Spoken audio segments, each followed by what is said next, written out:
ஒரே ஒரு 5 லிட்டர் இதய மந்த்ரா கடல் எண்ணெய் பேக் ஒரு மாசம் முழுசுக்கும் அத்தனை சமையல முடிச்சு விடலாம். இதய மந்த்ரா.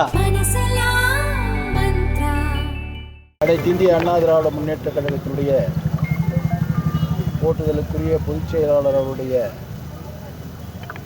வேண்டுகோளை ஏற்று ஒவ்வொரு அண்ணா திராவிட முன்னேற்ற கழக தொண்டனும் சமூக பணியாற்ற வேண்டும் என்று அவர் கூறிய அறிவுரைக்கேற்ற ஏற்ப இப்பொழுது இந்த கிராமத்தில் எங்களுடைய இயக்கத்தினுடைய தொண்டர்கள் அன்பிற்குரிய தம்பி அப்பாதுரை அவர்களும் அன்பிற்குரிய தம்பி ராஜகோபால் அவர்களும் இணைந்து மாவட்ட கழக செயலாளர் அனுமதி பெற்று மிகப்பெரிய அளவிலே மருத்துவ முகாம் ஒன்றை ஏற்பாடு செய்து நடத்தி கொண்டிருக்கிறார்கள். இந்த மருத்துவ முகாமில் நேத்ரா கண்ணாலயத்திலிருந்து தனியாக கண் மருத்துவ முகாமிற்கு மருத்துவர்கள் வந்திருக்கிறார்கள். அதே போல் மற்ற உடலில் இருக்கின்ற நோய்களை கண்டுபிடிப்பதற்காக பல மருத்துவர்கள் இங்கே வந்திருக்கிறார்கள். அதோடு மட்டுமல்லாமல் இரத்த தானமும் இங்கே கொடுக்கப்படுகிறது. இப்படி பல்வேறு வகையான மருத்துவ உதவிகளும் மருத்துவ தேவைகளுக்கு ஏற்ற வேண்டிய இரத்தமும் இங்கே தானமாக வழங்கப்படுகின்ற நிகழ்ச்சியை மிக சிறப்பான முறையில் மாவட்ட கழக செயலாளர் அசோக்குமார் அவருடைய தலைமையில் ஒன்றிய கழக செயலாளர் அன்பிற்குரிய சகோதரர் ராஜன், கன்னியப்பன், சூர்யா ஆகிய மூவரும் இணைந்து சிறப்பான முறையில் இதை ஏற்பாடு செய்திருக்கிறார்கள்.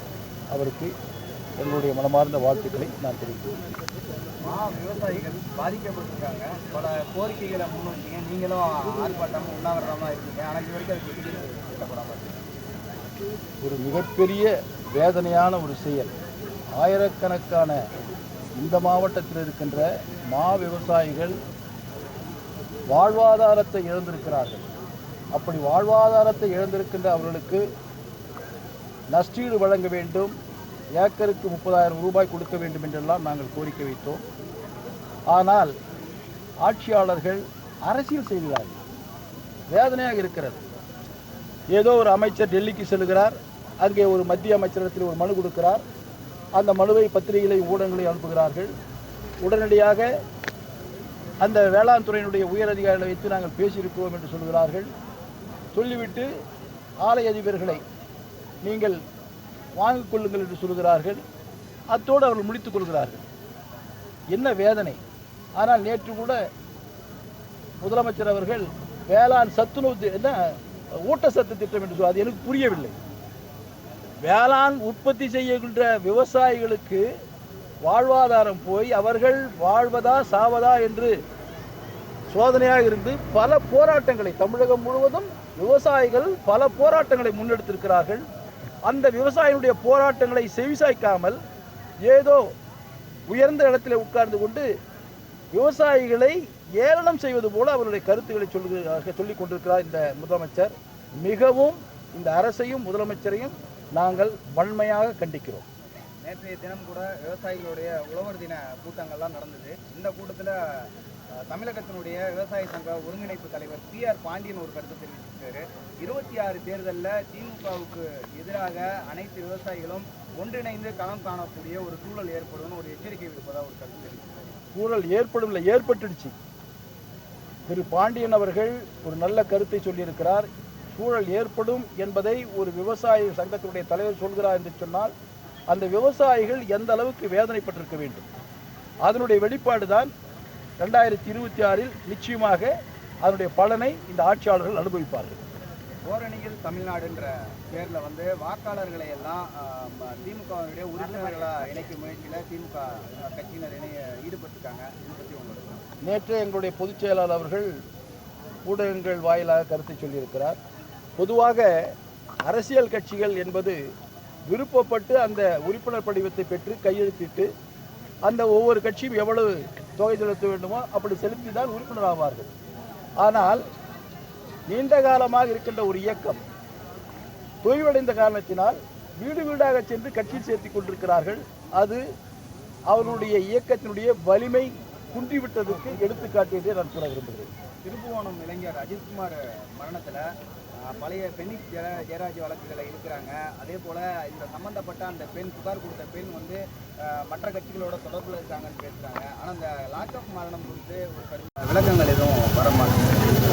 நான் இந்த ஆட்சியாளர்களை நான் கேட்க விரும்புவது, காவல் நிலையத்தில் சந்தேகத்தின் பேரில் ஒருவரை அழைத்து செல்கின்ற பொழுது அவர்களுக்குரிய கேள்விகளை கேட்டு அனுப்பாமல் யாரோ ஒருவர் சொல்லுகின்றதை கேட்டுக்கொண்டு அடித்து துன்புறுத்தி அவர் இறக்கிறார். மருத்துவமனை ரிப்போர்ட் கிட்டத்தட்ட 50 இடங்களில் அடிபட்டிருக்கிறது என்று சொல்லியிருக்கிறார்கள். அப்படி என்று சொன்னால் எத்தனை பேர் அடித்திருப்பார்கள்?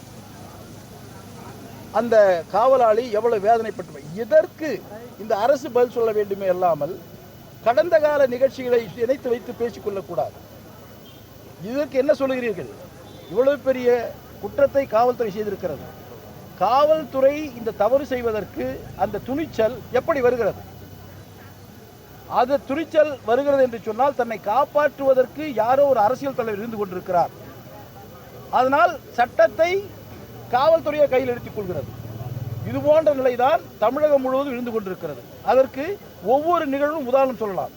கிருஷ்ணகிரியிலே கூட ஒரு நிகழ்வு நடக்கிறது என்று சொன்னால், குற்றம் சாட்டப்பட்டவனை அழைத்து விசாரிக்கின்ற பொழுது அந்த பகுதியினுடைய திராவிட முன்னேற்ற கழகத்துடைய தலைவர்கள் நுழைந்து அவனை காப்பாற்றுகின்ற பொழுது அவனுக்கு துணிச்சல் வந்திருக்கிறது. சட்டம் ஒழுங்கு இந்த அளவில் தான் பாதிக்கப்பட்டிருக்கிறது. இது தமிழகம் முழுவதும் நடைமுறையில் இருக்கிறது. முதலமைச்சர் இதை கண்டும் காணாமல் இருக்கிறார். மிகவும் வேதனையான ஒரு நிகழ்வு. இது தொடர்ந்தால் நிச்சயமாக ஒரு தனி மனிதனுடைய பாதுகாப்பற்ற ஒரு நிலைமை தமிழகத்தில் வந்துவிடும் என்பதை தெரிவித்துக் கொள்கிறேன். 4.5 ஆண்டுகளில் கிட்டத்தட்ட ஒரு 24 பேர்கிட்ட இந்த லாக்அப் மரணத்தில் இறந்திருக்கிறதா சொல்கிறாங்க. அந்த துறைக்கு பொறுப்பேற்றிருக்கக்கூடிய முதல்வர் தற்போதைய சம்பவத்தை மட்டும் பேசுகிறாரு. பாதிக்கப்பட்ட குடும்பத்துக்கு ஃபோனில் ஆறுதல் சொல்கிறாரு. இன்றைய முதல்வர் தவறுகளை சுட்டி காட்டுகின்ற பொழுது அந்த தவறுகளுக்கு பிராயச்சித்தம் தேடுவதற்கு அவர் முயற்சி செய்வதில்லை. இது போன்ற விமர்சனங்களுக்கெல்லாம் நான் பதில் சொல்ல வேண்டியதில்லை என்று ஒதுங்கி சென்று விடுகிறார். தான் எந்த பிரச்சனையின் அடிப்படையில் அதற்கு முன்னின்று அந்த பிரச்சனை தீர்க்க வேண்டிய இடத்தில் இருக்கின்ற ஒரு முதலமைச்சர் அந்த பிரச்சனையை தீர்க்கிறதற்கு சக்தி இல்லாமல், துணிவில்லாமல், அதோடு மட்டுமல்லாமல் ஏன் இது தேவையில்லாது என்று ஒதுங்குகிறார். இப்படி ஒதுங்குகின்ற முதலமைச்சராக இருக்கின்ற காரணத்தினால்தான் இவ்வளவு பெரிய மரணங்கள் எல்லாம் நடைபெற்றுக் கொண்டிருக்கிறது. சட்டம் ஒழுங்கு பாதிக்கப்பட்டிருக்கிறது. ஏற்கனவே எங்களுடைய முதலமைச்சர் இருந்த எடப்பாடியார் அவர்கள் 4 ஆண்டு காலத்தில் சட்டம் ஒழுங்கு எவ்வளவு முழுமையாக காப்பாற்றப்பட்டது. ஆனால் இப்பொழுது அந்த நிலை இல்லை. அதனால் வருகின்ற 26இல் நிச்சயமாக மக்கள் நல்ல தீர்ப்பளிப்பார்கள். மீண்டும் தமிழகத்தினுடைய முதலமைச்சராக எங்களுடைய கழகத்தினுடைய பொதுச்செயலாளர் எடப்பாடியார் அவர்கள் முதலமைச்சராக வருவார் என்பதை தெரிவித்துள்ளார். கடைசியாக தமிழக வெற்றி கழக தலைவர் விஜய் அவர்கள் தனித்து அவங்க தலைமையில் கூட்டணின்னு அறிவிச்சிருக்காங்க. முதல்வர் வேட்பாளராக விஜய் அறிவிச்சிருக்காங்க. திமுகவையும் பாரதிய ஜனதா கட்சியும் கடுமையாக விமர்சனம் பண்ணுறாங்க.